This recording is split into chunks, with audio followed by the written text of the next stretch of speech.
Indent create ചെയ്യുന്നതിന് വേണ്ടി admin user name വഴി നമ്മൾ സോഫ്റ്റ്വെയറിൽ കയറുന്നു. അതിൽ സ്റ്റോക്കിൻ്റെ കീഴെയുള്ള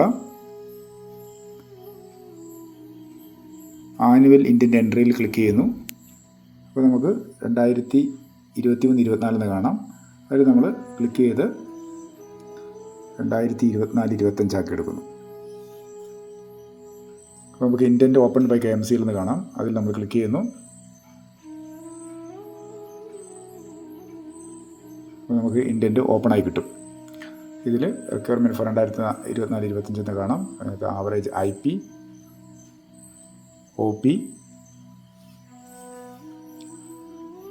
അതുപോലെ തന്നെ ബെഡ് സ്ട്രെങ്ത്, ഇതെല്ലാം നമ്മൾ രേഖപ്പെടുത്തും. ഇത് 3 പാരാമീറ്റേഴ്സും നമ്മൾ എൻട്രി ചെയ്യേണ്ടതാണ്. നമ്മളുടെ ഫിനാൻഷ്യൽ ക്യാപ്പ് നമുക്കവിടെ കാണാൻ പറ്റും.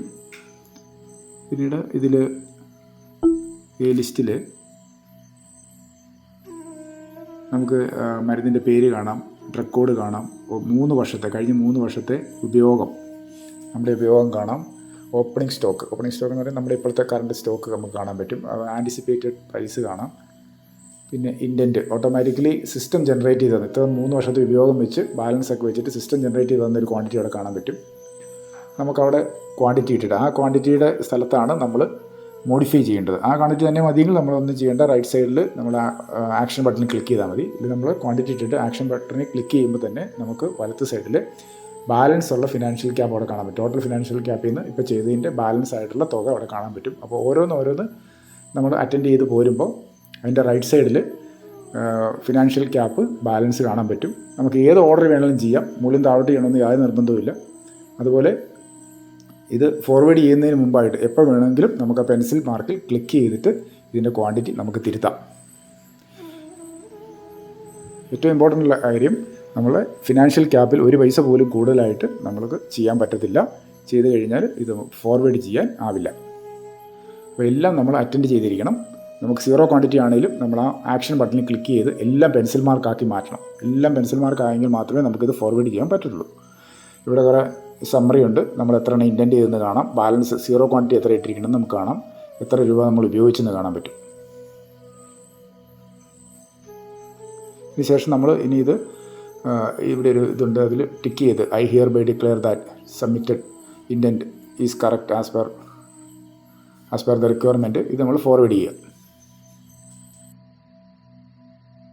രണ്ടാമത്തെ ലെവൽ, അതായത് നമ്മുടെ ഇൻസ്റ്റിറ്റ്യൂഷനിൽ നിന്നിട്ടുള്ള രണ്ടാമത്തെ ലെവലായ നമ്മളുടെ ഇൻഡൻറ്റ്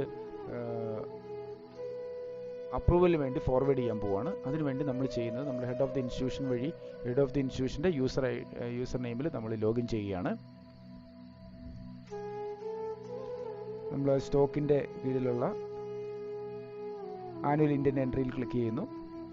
അപ്പോൾ നമുക്ക് ഒരു വിൻഡോ വരുന്നുണ്ട്, സബ്മിറ്റഡ് ബൈ ഇൻഡൻറ്റ് ക്രിയേറ്റർ. അതായത് നമ്മുടെ ഫസ്റ്റ് സ്റ്റേജിൽ നമ്മൾ സബ്മിറ്റ് ചെയ്യപ്പെട്ട ഇൻഡൻറ്റ് ഇവിടെ നമ്മളുടെ ഹെഡ് ഓഫ് ദി ഇൻസ്റ്റിറ്റ്യൂഷൻ്റെ അക്കൗണ്ടിൽ വന്നിട്ടുണ്ട്.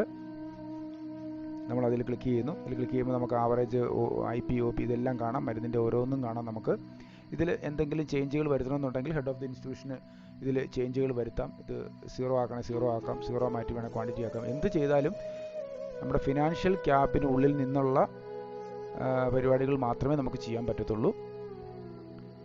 അതിനുശേഷം താഴെ സമ്മറി ഉണ്ട്. സമ്മറി നമുക്ക് കാണാം. എല്ലാം വെരിഫൈ ചെയ്ത ശേഷം നമ്മൾ എല്ലാം കൃത്യമാണെന്ന് ബോധ്യപ്പെട്ട ശേഷം താഴെയുള്ള I hereby declare that submitted indent is correct as per the requirement of the institution, അതിൽ നമ്മൾ ടിക്ക് മാർക്ക് കൊടുത്ത ശേഷം approve and forward to district level നമ്മൾ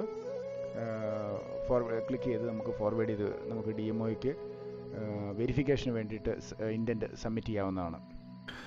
ഫോർവേഡ് ഫോർ അപ്രൂവൽ നമ്മൾ ക്ലിക്ക് ചെയ്ത് കഴിഞ്ഞാൽ പിന്നെ നമ്മളുടെ ഇൻഡൻറ്റിൻ്റെ status submitted by the institution എന്നായി മാറും.